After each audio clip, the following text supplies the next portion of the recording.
So it's once again front and center, this time putting the company on track to lose some $200 billion in market value in just 2 sessions.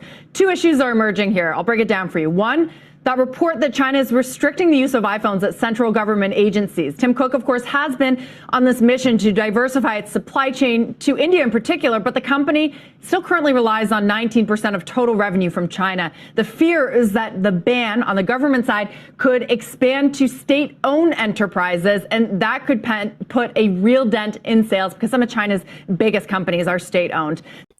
Hello, family, and welcome back to another episode of Journey to Harmony. I'm your host, Richard Harmon. Today, I want to talk about the growing divide between Tim Cook and Apple and Xi Jinping of China. What's happening the last few years is that China has begun to lose trust around the world in terms after its lockdowns that they had in between the 2020 and 2022.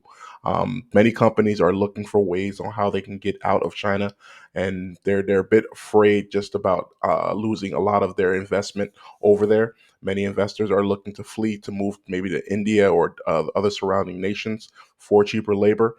Many of the human rights violations, different things like that, is starting to have a reflection in terms of investment dollars. So here recently, what's happening is that Apple is facing some bit of an issue right now as China is considering a ban on some of their products. They have forced their executives and those in government to stop using the iPhone, kind of like how the U.S. had a ban on Huawei here. I'm going to play a video just a moment. We can go ahead and watch this. If it's your first time watching, please hit that like button, and we'll go ahead and get it started. The second issue here hitting shares, a potential resurgence of Huawei. Its latest smartphone being seen as the first significant threat to Apple's dominance in the market in years.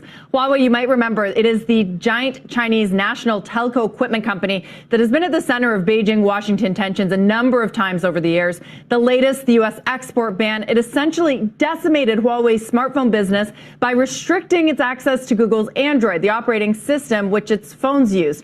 Now, this chart I'm going to show you, it shows you the winner of that move. Far and away, it's Apple. Its market share in China went from 56% to nearly 70% in just a few years, largely because of the effects of that export ban. B of A writes that Huawei's new phone, it's certainly not an iPhone. Its new phone could be an opportunity for it to increase shipments and regain market share, of course, at the expense of Apple. All right, perfect. So there's a wider trade war that's going on right now between the U.S. and China. Joe Biden has come out multiple times in the recent weeks, and he has spoken about his discontent overall with China and their process of spying, it seems, on U.S. They had a few months ago, we had the big air balloon that traveled across the country. There's just an overall growing lack of trust between China and the U.S. China's also partnered very well with Russia and Vladimir Putin in the midst of that Ukrainian war. And there are talks also about China invading Taiwan. There's just a lot of confusion going on right now. Many companies are looking to diversify to get themselves out of China and possibly move into India.